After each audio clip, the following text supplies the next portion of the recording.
Aujourd'hui à Info7 en ce 17 novembre 2023. Retour sur le brunch santé de l'Association Diabète Haute-Côte-Nord. Dario Aymon expose à Portneuf-sur-Mer. Une bien triste nouvelle pour le monde de la musique québécoise.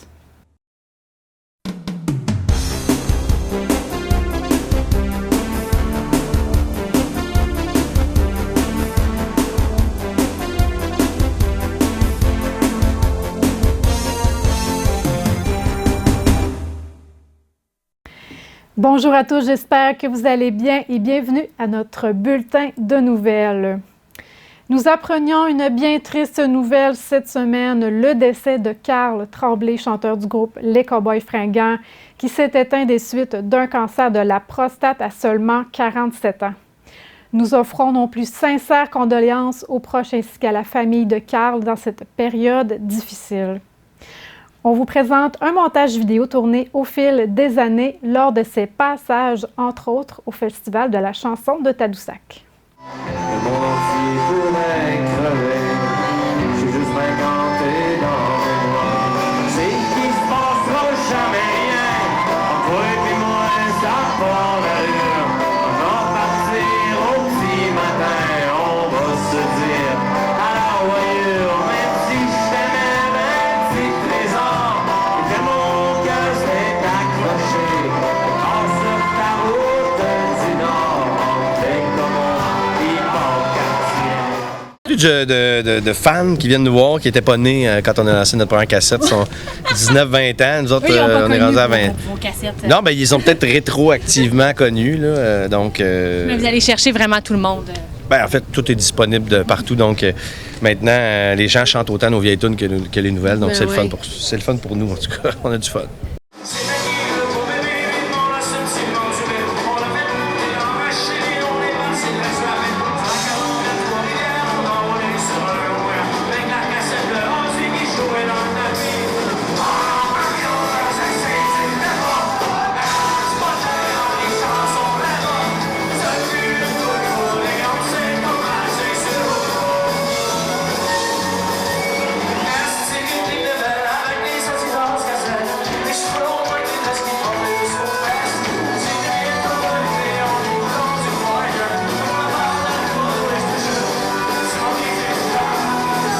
C'est le fun aussi, les shows, les spectacles en salle. Là, ici, en plus, à Tadoussac, ça va être la première fois qu'on joue dans l'église en haut. Donc, on a hâte de voir. Vous êtes venu il y a 6 ans, puis vous avez joué dans le sol. Donc là, on a monté d'un étage. Exactement. Ouais, voilà.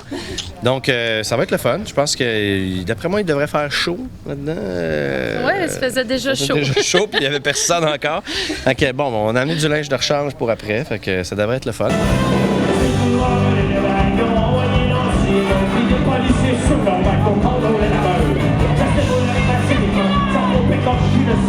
Et on scandait les mots sonnants contre les OGM.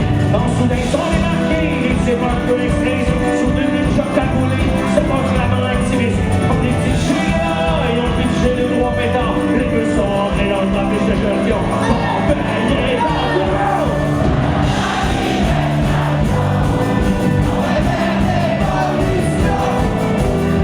Sur le bloc vu avec une poignée de compas sur la des voitures.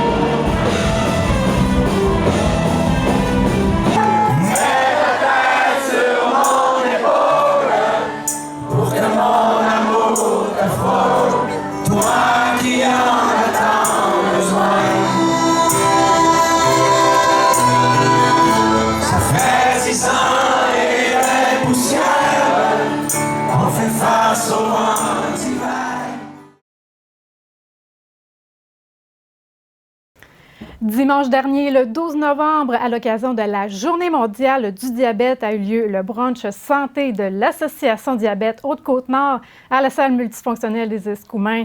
Et j'ai avec moi en studio la présidente de l'association, Caroline Ross, qui est venue nous faire un retour sur l'événement. Bonjour Caroline. Bonjour. Comment ça va? Ça va bien, ça va bien. Ça va bien. Alors, comment s'est passée la journée de dimanche? Parle-nous-en. On était agréablement surpris de voir les gens qui se sont encore une fois cette année déplacés. Oui. Ça l'a très bien été. On a eu des bons bénévoles aussi. On a eu des gens qui étaient contents de venir voir aussi le petit spectacle qui était sur place. Exactement. Il y a eu deux spectacles, c'est ça? Oui, oui. Okay. On avait M. Hervé Caron qui était là, comme maître de cérémonie, on va dire. Okay. Ensuite de ça, un habitué, oui, il est vraiment là pour tout ce qui est technique. Okay. Ensuite, on a eu comme prestation la première personne qui était Nicolas Perron de Forestville, un jeune talent que j'ai découvert il y a 2 ans. Donc, Nicolas est impliqué au niveau du diabète, là, au niveau de sa performance. Ensuite, on a eu aussi la chorale Les gens de mon pays qui sont revenus cette année. Ils n'avaient pas pu l'an dernier, donc ils étaient présents cette année. Est-ce qu'il y a eu beaucoup de gens qui ont fait les tests de glucose? Oui, on a eu environ 45 personnes qui ont fait... Ça sont prêtés au jeu un peu. Prêtés au jeu, mais dans un premier temps, les gens doivent remplir un questionnaire. Oui. Donc, sur 45 questionnaires remplis, on en a 30 personnes qui ont fait des glycémies. Donc, c'est des gens qui étaient à risque de développer le diabète. Parfait. Donc, cette année, c'était sous le thème « Accepter son diabète ». Qu'est-ce que ça représente pour toi? Accepter son diabète, c'est vivre au jour le jour avec ton diabète. C'est devenu pour moi aussi, puis pour la plupart des gens diabétiques, je vais vous dire, d'apprendre à vivre avec son diabète. Parce que c'est vraiment des hauts et des bas, on ne se le cachera pas. Et avec la vie mouvementée que les gens ont, c'est de trouver du temps pour s'occuper de son diabète. Exactement. C'est encore plus difficile pour ces personnes-là. Oui. On a eu beaucoup de personnes. On a eu 108 personnes qui se sont présentées pour venir bruncher santé cette année. C'est quand même bien. Oui, on a eu beaucoup de bénévoles. Ça, on parle d'environ une trentaine de bénévoles qui sont venus soit le matin ou à l'avance donner du temps pour l'Association de diabète. D'accord. Si on parle de statistiques un peu pour 2023, est-ce que ça augmente? Comment ça se présente? En 2023, moi, je vous dis que depuis 40 ans, le diabète est en grande augmentation. Okay. L'augmentation que je peux vous dire, c'est qu'il y a un 40 % de gens diabétiques de plus qu'il y a 40 ans. Donc, on parle d'une augmentation de plus de 10. Donc, ça a quadruplé, là. Quadruplé, c'est vraiment, là, c'est en augmentation. Okay. Oui. Caroline, peut-être nous rappeler la mission de l'association. L'Association Diabète Haute-Côte-Nord existe depuis 2005. Ça, il faut le prendre en note. Et depuis 2021, on est devenu une association indépendante. Suite à ça, ben là, il y a plein de choses qui sont à retravailler au niveau de l'association. La mission, c'est vraiment informer, sensibiliser et prévenir. On le fait de quelle façon? En rencontrant les gens, en allant dans des cliniques de dépistage, accompagner les gens lors du diagnostic. On fait de la sensibilisation. La semaine prochaine, je vais être en sensibilisation à la Maison des jeunes à Forestville.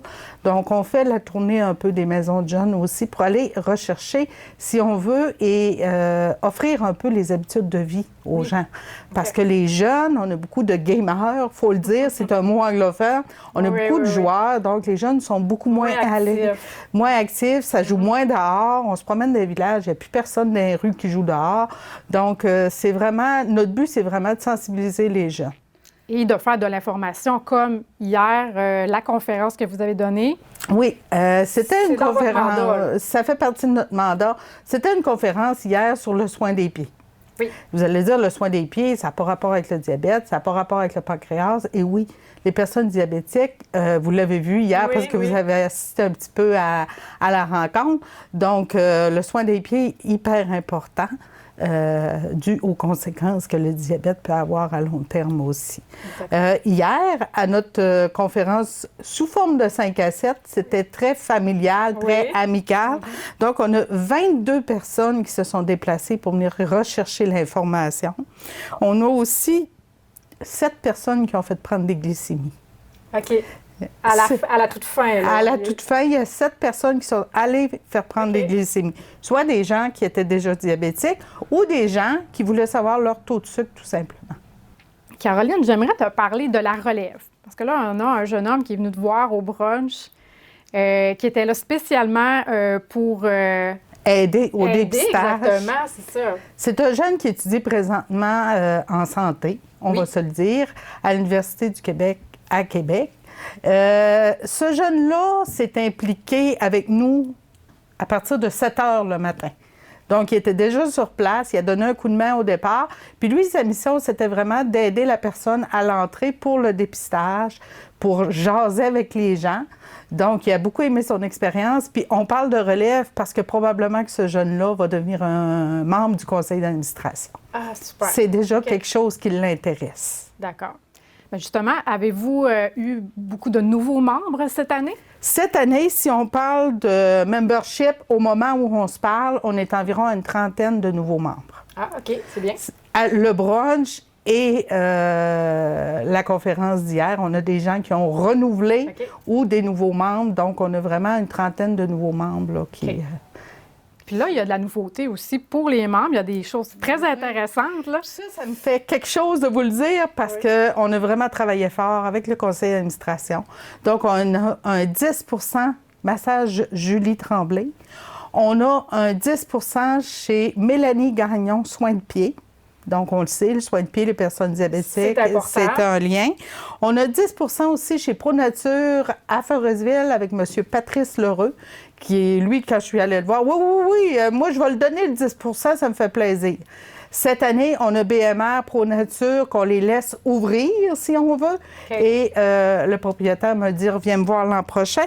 Puis on a Iris, ici aux Escoumins, M. André Gariepi, que lui, il nous a donné aussi sur place, sur présentation de la carte, de ta carte de membre. Oui.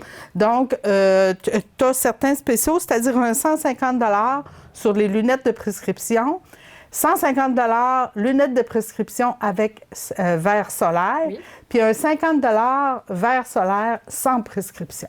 C'est quand même intéressant. C'est intéressant. Puis je vais vous dire qu'ils soient impliqués comme ça avec nous. Nous, ça nous a fait plaisir de dire oui, là, on va l'embarquer avec nous. Puis on est allé le voir, puis c'est un monsieur qui est déjà impliqué. Là, il veut vraiment là, que l'association poursuive. Donc là, il y a d'autres activités qui s'en viennent. Dans le fond, vous faites plusieurs activités tout au long de l'année. Oui. Prochaine qui s'en vient, peut-être nous dire un peu? On a fait à la Polyvalente des Rivières, la semaine dernière, de la sensibilisation, parce qu'on avait des mini-muffins, puis on s'est dit, on va les passer à travers les étudiants. Donc, l'étudiant, quand il se présentait à moi, il voulait un mini-muffin, je disais, est-ce que tu as du diabète dans ta famille? Ah, OK. Et là, les jeunes me disaient, oui, ma grand-mère, mon grand-père, mon oncle, tata. Ça fait que ça a fini que je remettais aussi des dépliants et ça permettait aux jeunes de se sensibiliser. De mieux comprendre là, ce que vivaient son proche. C'est ça. Donc, ils sont repartis avec des dépliants à remettre à leur famille. Et les muffins qui étaient sur place, c'était des muffins moins de sucre, plus de fibres. Donc, ça les a fait déguster autre chose que du sucré, du sucré, du sucré. Exactement. Lors de ton discours, tu as parlé de tes tout débuts en 15 années, justement. Là, comment que ça a évolué, ta présidence? Là, OK. Comment ça a évolué? C'est sûr que c'est du bénévolat. Il faut le dire tout de suite. Du bénévolat qu'on travaille de façon régulière parce que c'est des bénévoles impliqués. On parle de moi, mais on parle de conseil d'administration aussi.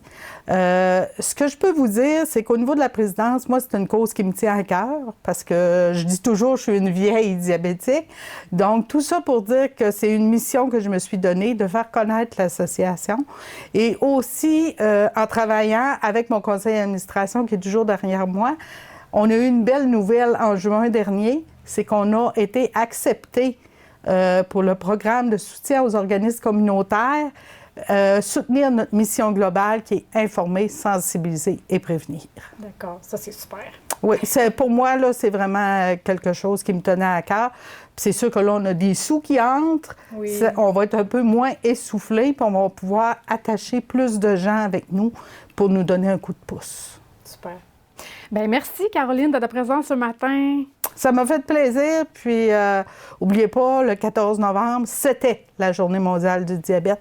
Donc, tout le mois de novembre, là, gênez-vous pas. Vous pouvez appeler directement l'association si vous avez besoin d'informations ou tout simplement prendre une carte de membre à 20 $ avec les beaux privilèges qu'on a. Et voilà. Merci beaucoup. Dimanche dernier, le 12 novembre, à Portneuf-sur-Mer, a eu lieu l'exposition de l'artiste Dario Aymon à la Bibliothèque municipale Jean-Marie Delaunay. Une exposition présentée dans le cadre des Journées de la culture. Lina Fortin a rencontré l'artiste pour en savoir davantage sur son travail. Dario, bonjour. Bonjour. On est aujourd'hui à Portneuf-sur-Mer à la bibliothèque pour une exposition. Est-ce que c'est ta première fois? Oui, je te dirais que c'est ma première fois là, toute seule. Là, vraiment ma première là, dévoilation toute seule. C'est ma première, je te dirais. Mais tu peins depuis quand? Ben, je te dirais peut-être une quinzaine d'années. J'ai tout à fait un peu touché à la peinture, côté airbrush, côté je peinturais des motos, des casques de moto, je peinturais des voitures, je peinturais un peu toutes sortes d'affaires. Je peinturais un petit peu à l'huile, puis avec les années, le travail qui prenait peut-être plus la place, mais je te dirais là, une quinzaine d'années là, que je me suis plus mis un petit peu à ça, là, vraiment. J'ai vu que tu faisais beaucoup de couleurs, mais tu fais aussi un peu noir et blanc. C'est quoi t'aimes mieux? Ben, je te dirais que les deux m'interpellent. Autant beaucoup de couleurs m'interpellent beaucoup que le noir et blanc. Tu sais, je suis capable d'aller chercher dans les deux teintes loin, ça me parle beaucoup. Je veux dire que je te dirais pas que je n'aime pas un plus que l'autre, je te dirais. C'est-tu Linda qui t'a inspiré ou c'est vraiment toi que t'avais ça dans toi? Non, Linda, mais je te dirais que oui, avec les années, là, ça m'a peut-être poussé dans le dernier à me dévoiler un petit peu plus. Là, ce serait faux de le cacher. Là. Mais je pense que je l'avais en dedans de moi, puis j'avais besoin d'un petit coup de dans le dernier pour de le sortir et de le dévoiler un petit peu plus au vrai. Là, je vois qu'aujourd'hui, tu as beaucoup de toiles. Est-ce qu'on les a toutes ici? Ben, je te dirais, là, c'est pas mal toutes mes productions que j'ai présentement. J'en ai vendu plusieurs. Je te dirais que j'ai une quinzaine de tableaux de vendus à date. Là, présentement, j'ai deux commandes là, qui sont en route. J'en ai une que je viens de finir dernièrement. Mais je te dirais que ça va bien, c'est le fun. Comme ceux-là qu'on voit aujourd'hui, là, ils sont à vendre. Oh, ils sont tous disponibles. Là. Il y en a quelques-unes qui ne sont pas disponibles, là, qui sont en rentrant. Là, mais j'ai spécifié, c'est des toiles que j'ai faites il y a plusieurs années, peut-être une quinzaine, peut-être 20 ans, mais que je garde pour moi. Ça me représente. Puis, mais cette fois-là, je les montre pour la première fois. Je suis content de les dévoiler aussi. Tu fais surtout du portrait, de l'autoportrait? Ben, le portrait m'interpelle beaucoup. J'étais allé en Europe. Quand je revenais de l'Europe, avec ma conjointe, j'ai vu plein de choses qui m'ont interpellé. J'ai dit, il me semble que j'ai quelque chose à délivrer moi aussi. Puis les personnages, on voit beaucoup de musiciens, on voit beaucoup des personnes, des musiciens qui ont marqué nos époques. J'aime la musique, ça veut dire que les personnages, ça veut dire que j'ai voulu, ça me parlait beaucoup. Ça veut dire que les personnages me parlent beaucoup, je te dirais. Je pense que tu aimes beaucoup les Simpsons aussi? Ben, pas les Simpsons, je les écoutais en masse, puis j'aime leur folie, puis les rentrer un petit peu dans mes tableaux, ben j'aime cette folie-là. Ouais. On peut dire que tu as combien de toiles aujourd'hui, là, sais-tu? Ben aujourd'hui, j'en ai 35 d'exposés, plus ceux-là qui sont à terre, peut-être une dizaine à terre, qui ne sont pas disponibles. J'en ai à peu près 45, là. Mais comme je te dis, il n'y a pas ceux-là que j'ai vendus. Puis j'en ai d'autres qui sont en travail chez nous. As-tu suivi des cours? Hein? As-tu suivi des cours? Non, je te dirais que je suis autodidacte. Je suis une boule de surprise, je te dirais. Je touche un petit peu à tout. Je viens de toucher un petit peu à tout. J'ai acheté une vieille maison. On a tapé une vieille maison. Je n'étais pas menuisier pendant tout. Je viens de toucher à tout, je te dirais. Là. Mais ça me parle peut-être un petit peu plus. Là. C'est mon côté, juste que j'aime l'art, que j'aime la musique, j'aime un peu tout. Là. Je suis natif de Portneuf, puis les gens de Portneuf, les personnes qui ont marqué mon enfance m'ont beaucoup influencé. Là. Les Thérèse Fournier là, de Portneuf, tout sûrement, ça m'a influencé beaucoup là, pour que je sais ce que je fais aujourd'hui. Là. Ça, c'est des personnes qui m'ont influencé. Tes toiles, tu les signes Blond ou tu les signes Dario? Ben, ceux qui sont pas disponibles, qui sont cachés à terre, eux autres, j'ai signé Dario. Je dirais, avec les années, je travaillais, je voulais pas me dévoiler. Les gens me connaissent d'ici de Portneuf-sur-Mer. Quand on entend le blond, c'est certain que c'est une personne de Portneuf. Là. Puis j'ai toujours gardé le nom le blond, ça m'a toujours resté. Puis j'ai dit, ouais, pourquoi pas ma signature en tant qu'artiste? Oui. Si là, on en veut une de toile à toi, là, on fait comment pour se la procurer? Pour les personnes qui sont venues, j'ai ma carte loin personnelle, j'ai mon site internet, un petit site internet. C'est quoi ton site internet? C'est Dario@gmail.com. Après ça, j'expose mes tableaux à l'atelier de Linda Isabelle à l'année. Ça veut dire que vous pouvez même venir à l'atelier chez Linda Isabelle. Vous pouvez me contacter moi, je suis facile à rejoindre sur les réseaux sociaux, sur Facebook. On peut te rejoindre par Facebook. Oui, vous pouvez me rejoindre par Facebook, ça, il n'y a pas de problème. On peut-tu commander une toile personnalisée? Oui, j'en fais. Je suis justement en train d'en faire une personnalisée, là, hein. Puis je te dirais là, que de plus en plus loin, j'ai beaucoup de demandes, je te dirais. Puis j'aime ça, là, ça me sort de mon ordinaire. C'est des personnes bien souvent que je connais, puis même d'autres personnes que je connais vraiment pas. Mais oui, j'aime ça, ça me sort de ma zone de confort. Ça peut prendre à peu près combien de temps faire une toile? Ah mon Dieu Seigneur, ça peut aller, là, hein, je te dirais. Je peux faire une toile des fois dans une journée, comme je peux en faire. Ça peut me prendre une semaine, je peux me battre pendant des jours comme d'autres toiles. C'est jamais pareil, je te dirais. Là. C'est tout le temps un plaisir de travailler, c'est tout le temps il y a tout le temps un petit combat, je te dirais. Mais non, je peux pas dire, il n'y a pas vraiment de temps donné. Mais ton inspiration est toujours là. Elle est toujours là, c'est en plein ça. Là. Oh, oui. Tant que je suis inspiré, là, je travaille. Quand je suis inspiré puis l'inspiration, je vois donc que je me bats trop, là, j'arrête, je tourne ça de côté, puis je reviens plus tard. Là. Quand le temps me reparle, je recommence. Dario, je te remercie beaucoup. Je te souhaite bonne chance pour le futur. Puis c'est vraiment beau ce que tu fais, franchement. Tu aurais pu exposer bien avant ça. Merci beaucoup. Puis je voulais remercier tous les gens qui se sont déplacés. C'est vraiment un plaisir, surtout à Port-de-Sûrement, je connais le site. C'est encore plus un coup de cœur pour moi de présenter mes œuvres. Les Premières Nations d'Espit et de Masteuillache maintiennent le cap dans leur recours contre le gouvernement du Québec dans le dossier de protection du caribou. Malgré une promesse par le gouvernement du Québec, les déceptions continuent de s'accumuler. Les Premières Nations ne sont nullement conviées à participer à l'élaboration de la stratégie sur le caribou. Ainsi, le recours contre le Québec intenté en février 2022 pour manquement en matière de consultation et d'accommodement entourant les enjeux de protection du caribou franchira une étape importante à la fin du mois de novembre 2023 par la mise en état du dossier qu'il mènera à l'obtention d'une date de procès. Il est aberrant de constater que le gouvernement du Québec continue délibérément d'omettre de consulter et d'accommoder nos Premières Nations de façon adéquate et en temps opportun. À la fois, le Québec multiplie les contradictions et va à l'encontre de sa parole, des engagements issus des mesures transitoires de l'entente de principe d'ordre général, de la jurisprudence et même des fondements scientifiques, ainsi que nos connaissances et savoirs traditionnels. Nous avons investi des ressources humaines et financières importantes pour être écoutés et entendus. Or, nous avons été conviés à participer à des discussions qui demeurent toujours, pour le moment, stériles, qui ne ressemblent en rien, pour nous, à une consultation afin de protéger nos droits ancestraux, déplore Martin Dufour, chef de la Première Nation des Inuits Espit. Qui plus est, les Premières Nations concernées ont appris in-trémis qu'une autorisation préalable du Conseil des ministres se posait comme étape préliminaire à la consultation des Premières Nations sur la stratégie, un nouveau fait totalement incohérent et inadmissible qui n'avait jamais été évoqué auparavant dans les discussions. Le Québec a toujours tenté de faire croire que le début des consultations était imminent, mais il n'en est rien. C'est le cœur à la fête que l'opération Nez Rouge souligne le lancement de la 40e édition de sa traditionnelle campagne de raccompagnement qui a permis depuis 1984 d'offrir un retour sécuritaire à plus de 2,4 millions de personnes pendant la période des fêtes. Du 24 novembre au 31 décembre 2023, près d'une cinquantaine de régions du Québec seront le théâtre de cette emblématique initiative visant à assurer la sécurité routière tout en faisant appel à la solidarité des communautés. Alors qu'il avait endossé le rôle du tout premier porte-parole de l'opération Nez Rouge, Danny Turcotte reprend avec enthousiasme ce titre emblématique pour célébrer en grand les 40 ans de son ami Nez Rouge.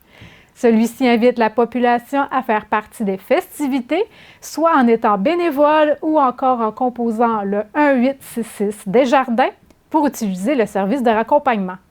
L'organisation invite d'ailleurs la population à s'inscrire comme bénévole en se rendant dès maintenant sur son site web opérationnezrouge.com ou en téléchargeant sa toute nouvelle application mobile. Le 8 novembre 2023, après plus de 4 mois de délai de consultation, c'est avec surprise et stupéfaction que le groupe Boissaco a appris qu'aucune récolte de bois brûlé ne sera autorisée par le ministère des Ressources naturelles et des Forêts dans le feu 353 qui a ravagé environ 16 700 hectares de forêt cet été au nord du réservoir Pipmouakan. Cette décision, pour le moins déconcertante et inusitée, va à l'encontre de l'esprit de la loi sur l'aménagement durable du territoire forestier au Québec. particulièrement en regard des dispositions prévues à l'article 60 de cette dernière. Celui-ci stipule qu'en cas de perturbation d'origine naturelle ou anthropique causant une destruction importante de massifs forestiers, le ministre peut préparer un plan d'aménagement spécial en vue d'assurer la récupération des bois et la réalisation des traitements sylvicoles appropriés. Il nous apparaît important de préciser que dans tous les cas de récolte de forêts incendiées, il n'est jamais possible de récupérer 100% des superficies affectées. Seules les portions récupérables, c'est-à-dire les superficies qui sont accessibles, dont les arbres sont matures et pas totalement carbonisés, peuvent être récupérées et cela doit être fait avant qu'il n'y ait une trop grande dégradation de la fibre. Dans le cas du feu 353, sur les 16 700 hectares incendiés, seuls 20% environ de la superficie, soit 3 500 hectares, étaient récupérables, ce qui représente une intervention très limitée. Cela serait malgré tout traduit par la récupération d'un important volume d'environ 350 000 mètres cubes de bois, l'équivalent de près de 9 000 voyages de camions à bio, ce qui n'est vraiment pas négligeable. Le service aux entreprises de l'estuaire félicite Patrice Nanipou de Pessamit, le premier finissant de sa formation en soudage semi-automatique. Une AEP qu'il est possible d'intégrer le premier lundi de chaque mois. Patrice, qui a débuté sa formation le 27 mars, a amorcé un stage chez Usinage Côte-Nord le 23 octobre, après quoi il a été embauché. D'une durée de 660 heures, l'AEP en soudage semi-automatique est offerte au SAE de l'estuaire en enseignement individualisé et la prochaine intégration de nouveaux élèves est prévue le lundi 4 décembre. La Corporation du Salon du Livre de la Côte-Nord lance l'appel de candidature pour le prix littéraire Myriam Caron 2024 qui sera remis lors de sa 40e édition en avril prochain. Le prix littéraire Myriam Caron poursuit deux objectifs. Il contribue à honorer la mémoire de Myriam, autrice nord-côtière décédée en 2016 à l'âge de 41 ans. Il met aussi en valeur chaque année une autrice ou un auteur qui réside sur la Côte-Nord ou qui en est originaire et dont le livre proposé emporte l'adhésion des membres d'un jury par sa qualité littéraire. Une bourse de 1 000 $ sera remise aux récipiendaires. Les candidates admissibles à ce prix sont les écrivaines de la région ayant publié un ouvrage, un roman, une nouvelle, un conte et récit, poésie entre le 1er janvier et le 31 décembre 2023. Les auteurs, autrices et les maisons d'édition désirant soumettre un livre trouveront tous les détails ainsi que le formulaire sur le site web du Salon du Livre de la Côte-Nord. L'appel de candidature se termine le 22 décembre à 16h. Au Centre des Arts cette semaine, dimanche le 19 novembre, dès 15h sera présenté Héros par l'Orchestre symphonique de la Côte-Nord qui débute sa 12e saison dans un programme inspiré par l'héroïsme. Un concert alliant bravoure et grandeur. Mercredi le 22 novembre à 20h sera sur scène Harry Manx. Fort d'une riche discographie, Harry Manx compte à son actif de nombreuses tournées aux quatre coins du monde. Sa réputation sur scène lui ouvre les portes de festivals internationaux prestigieux et des clubs de blues parmi les plus réputés à travers la planète. Pour ce spectacle, il sera accompagné par la talentueuse vocaliste et claviériste Geneviève Jaudoin. Le 23 novembre, dès 20h, nous pourrons voir Mara Tremblay et Catherine Durand sur la scène de la salle Théâtre. Pour ce spectacle de leur duo Autrive, les deux multi-instrumentistes seront seuls sur scène, s'accompagnant l'une et l'autre de divers instruments. Un spectacle intime, sensible et dépouillé qui laissera toute la place à la complicité de deux grandes amies, Catherine et Mara. Et finalement, le 25 novembre à 15h, c'est au tour du département des détours avec les sœurs Kif Kif. Des sœurs jumelles inspectent les objets que leurs consommateurs mécontents ont retournés au magasin. Avec l'amour du travail, elles traitent les plaintes comme on ouvre des boîtes de bonbons. Peu à peu, la tentation de jouer avec la marchandise s'empare d'elles, mais les objets leur jouent plus d'un tour. C'est un spectacle familial. Ne manquez pas notre bingo ce dimanche 19 novembre en prix de 1 850 $ et les carnets sont au coût de 13 $ et la bonanza est à 3 $. Merci à vous à la maison d'avoir été des nôtres. Je vous dis à la semaine prochaine pour un autre bulletin de nouvelles sur les ondes de TVR7.